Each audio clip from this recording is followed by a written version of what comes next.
president spoken directly with Xi yet? I don't have anything to read out on it. Good afternoon, everybody. Good to see you all. Sure. Go ahead.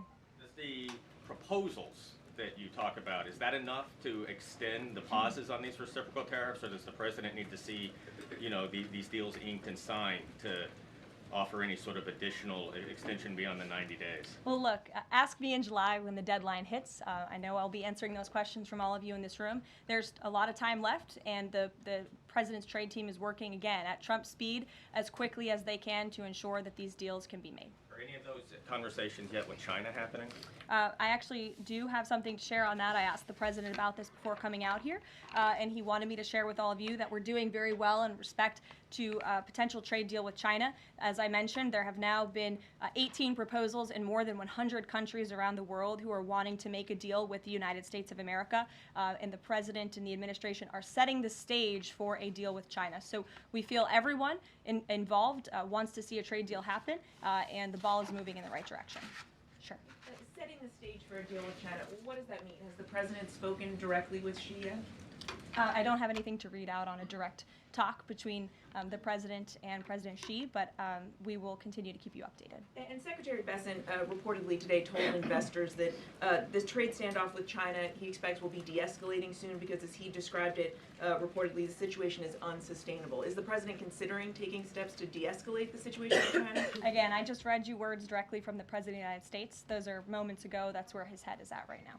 Caroline. Sure. Caroline, I had two questions, one on immigration and one on China. First on immigration.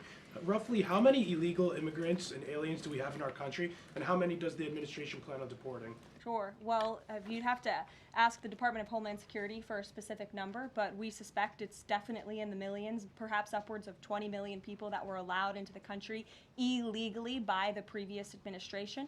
And the president and his team are focused on deporting as many as we possibly can, and they are moving as quickly as possible. The president's team has made it clear we need more funding from Congress to do more. We need more ICE agents out on the ground doing this very important work.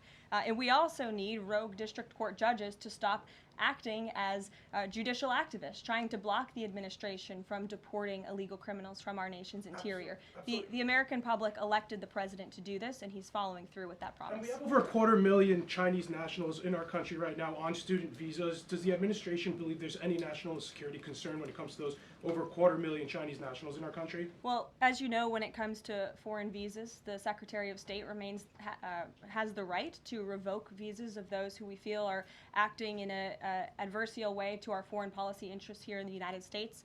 He has that authority according to the Immigration and Nationality Act. So I would defer you to the State Department for any individual case, but they are looking at individuals who are given the privilege of being on a visa in our country, and if they are acting, again, adversarial to our foreign policy interests, their visa can be revoked, and they should be aware of that. And just a quickly follow up on China. Any response to reports that China is targeting U.S. trade allies with potential retaliatory measures for supporting U.S. agendas? I think the numbers and the sheer number of countries that have reached out to the United States and reached out to this administration to cut good trade deals speak for themselves. The entire world knows that they need the United States of America and they want to do business here, and so we'll stay focused on cutting good trade deals on behalf of the American worker.